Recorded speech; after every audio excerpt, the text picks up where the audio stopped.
नमस्कार दोस्तों। कॉकरेज जनता पार्टी जिंदाबाद। कॉकरेज जनता पार्टी जिंदाबाद।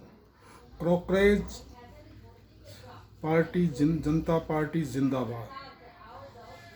आज हम इस वीडियो में थोड़ा सा विश्लेषण करेंगे सत्तासीन पार्टी, उसके सहयोगी सामाजिक संगठन आरएसएस और सांप्रदायिक सभी माइनॉरिटी, एससी एसटी ओबीसी यानी शोषित समाज, और शिक्षा नीति पे चर्चा करेंगे, युवाओं पे चर्चा करेंगे। इस चर्चा का विषय बड़ा अच्छा विश्लेषण करने की कोशिश करना। देखिए, सबसे पहले तो मैं देश के प्रधानमंत्री को और गृह मंत्री को, चीफ मिनिस्टर योगी जी को, हेमंत श्री बिस्वा जी को धन्यवाद दूंगा। और ये धन्यवाद इसलिए है कि आप लोगों ने इतना अच्छा काम किया है, इतना अच्छा काम किया है, शायद 70 साल में कांग्रेस ना कर पाई। कांग्रेस में ने कभी भी सारे क्रिमिनलों को एक प्लेटफॉर्म नहीं दिया। आपने अपनी रणनीति के तहत सारे क्रिमिनल एक छत के नीचे लिया, भारतीय जनता पार्टी के बैनर तले इकट्ठे कर दिए। इसके लिए आपका बहुत बहुत धन्यवाद, आभार। शोषित समाज और युवा समाज, कॉकरेज जनता पार्टी और सब लोगों की ओर से आपको लाख लाख धन्यवाद। नंबर दूसरा, आपने इन क्रिमिनलों से देश में इतना उत्पात मचवाया कि सांप्रदायिकता सिरे इतनी ज़्यादा चढ़ गई कि जो सोया हुआ, मकड़ाया हुआ दलित समाज था, शोषित समाज था, जिसमें सोचने समझने की शक्ति नहीं थी,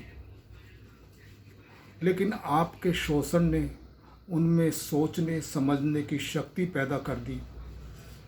और शोषण करने वाले से ज़्यादा बड़ा गुनहगार शोषण सहने वाला होता है। और शोषण सहते सहते आपने इतना आतंक बचाया कि वो बेचारा उठ खड़ा हुआ जो कांग्रेस कभी ना कर पाई। इसके लिए भी आपको धन्यवाद चाहता है कि आपने सोए हुए समाज को जगाने में आपकी अहम भूमिका रही। भले ही आपकी नकारात्मक सोच रही हो, भले ही आपके स्वार्थी सोच रही हो, भले ही आपको आवश्यकता से अधिक संचय करने की नियत रही हो, आवश्यकता से अधिक विलासिता करने की नियत रही हो, जो भी नियत रही हो, आपने सोए हुए समाज को जगाया। आपकी नेगेटिव थिंकिंग से बहुत अच्छा समाज को एक संदेश मिला और उल्टी गंगा पहाड़ चढ़ी। गए थे नमाज पढ़ने और रोजे गड़े पड़ गए। ऐसी सिचुएशन आपने ये पैदा करी और आप ही के अब सर चढ़ के बोलेंगे, क्योंकि आवश्यकता से अधिक किसी को परेशान करना, किसी का शोषण करना, देश के साथ गद्दारी करना, और सिर्फ शासन ही गद्दारी नहीं कर रहा है, अपने प्रशासनिक पदों पे भी सारे उन शोषक तत्वों को इकट्ठा कर दिया। और शोषक तत्व जनता की आवाज़ सुनना चाहते नहीं हैं। वो शिक्षा नीति पे ध्यान नहीं देते और किसी चीज़ पे उन्होंने देश के अंदर किसी योजना पे ढंग से काम नहीं। जितनी भी योजनाएं बनाई सब फेल होती गई। और उनसे इन्होंने सिर्फ और सिर्फ अपना स्वार्थ सिद्ध किया, और स्वार्थ सिद्ध से इन्होंने धन संचय किया। योजनाओं के नाम पे, हर चीज़ के ऊपर इन्होंने टैक्स के नाम पे, टोल टैक्स के नाम पे इन्होंने इतना उत्पात मचाया, शायद ही किसी पार्टी ने भारत के अंदर कभी सोचा भी नहीं होगा, राजनीतिक पार्टी ने, कि इतना उत्पात भी मचाया जा सकता है। खैर, सबका टाइम आता है, इनका भी अब टाइम आ गया। देश को बर्बाद करने में इन्होंने अपनी कोई कमी नहीं छोड़ी, और मत छोड़ो।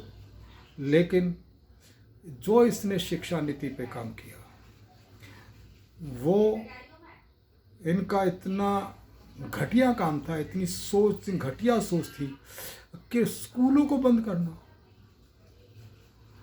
पेपर लीक करवाना, युवाओं को रोजगार ना देना, बेरोजगारी की लंबी श्रृंखलाएं पैदा करना, ये न्यायिक प्रक्रिया से बहुत लोग अदालतों में सुनवाई के दौरान अपराधी पक्ष को मुक्त कर देना, बलात्कारियों को जिन्हें सजा हो गई उन्हें छोड़ देना, उन्हें फूल मालाएं से स्वागत करवाना, ये बहुत बढ़िया समाज को संदेश दिया आपने। ऐसा संदेश से तो जनता जागेगी ही।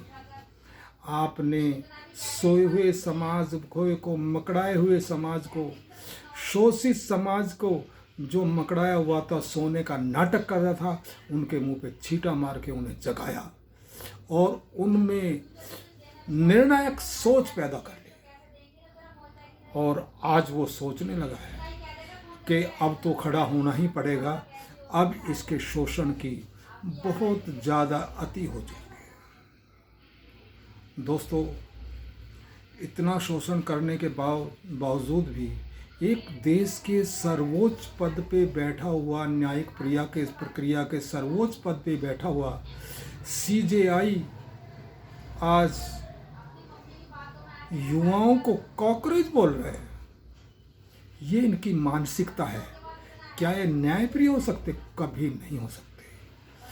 अब युवा जाग चुका है, और इतना जाग चुका है कि आप कितना भी EVM हैक करिए, करके दिखाइए, क्योंकि उसमें भी युवा था जिनका आपने सहारा लिया था। EVM हैक करने में जो भी सपोर्ट थे, RSS BJP के लोग थे, वही सपोर्ट कर रहे थे। लेकिन वो धीरे धीरे अब कटाव में, इस बहाव में कॉकरोच जनता पार्टी के साथ आ खड़ा होगा, कोई रोक नहीं सकता। ऐ प्रधानमंत्री, ऐ गृह मंत्री, अगर तेरे में ताकत है तो युवा को रोक के दिखा। तो इनके अकाउंट हैक कर सकता है, तो इनके हर तरह से रास्ते में रोड़े अटका सकता है। लेकिन ये एक क्रांति है, ऐसी क्रांति है जो रुकने वाली नहीं है। जो एक व्यंग से शुरू हुई थी, आज एक विराट रूप धारण ले चुकी है।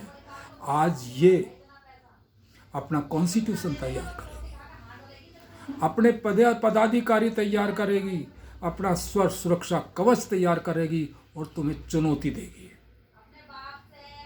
मैं भले ही युवा ना हूँ, लेकिन मैं इसका कट्टर समर्थक हूँ, और तेरे पे जो उखाड़ा जाए उखाड़ लेना। मैं खुल के बोल रहा हूँ, मैं इसे सपोर्ट करता हूँ। मैं भले इसका मेंबर ना हूँ, मैं इसे पूरी तरह सपोर्ट करूँगा, और जहाँ तक मुझे सहयोग की ज़रूरत है, सहयोग भी पूरा करूँगा। और रही बात इस पार्टी के गठन की, खान सर को इसका अध्यक्ष बनाने की बात चल रही है, लेकिन जब तक अभिजीत दीपके अपना मत व्यक्त नहीं करते, तब तक ये बात अधूरी है। अभिजीत दीपके को, क्योंकि वो संस्थापक हैं, उन्होंने एक व्यंग से शुरू करके इतना बड़ा मूवमेंट खड़ा कर दिया, तो उनका मत होना अनिवार्य है। उनकी सोच क्या कहती है, वो क्या कहते हैं, वो खुद संस्थापक को तो कोई मिटा ही नहीं सकता। संस्थापक तो जिस दिन कोई किसी भी संस्था का कोई संस्थापक होता वो आजीवन क्या, जब तक उस संस्था का नाम रहेगा तब तक संस्थापक का नाम रहेगा। अध्यक्ष तो रोज आएंगे, रोज बदलेंगे, रोज चले जाएंगे। तो मैं अभिजीत दीपके जी से निवेदन कराऊं कि इस पे भी थोड़ा ध्यान दें और सोचें, किसी योग्य आदमी को इस ओर बढ़ाएं और अपना मूवमेंट को आगे लेने के लिए, आगे चलाने के लिए पूरी योजना के साथ तैयारी करें।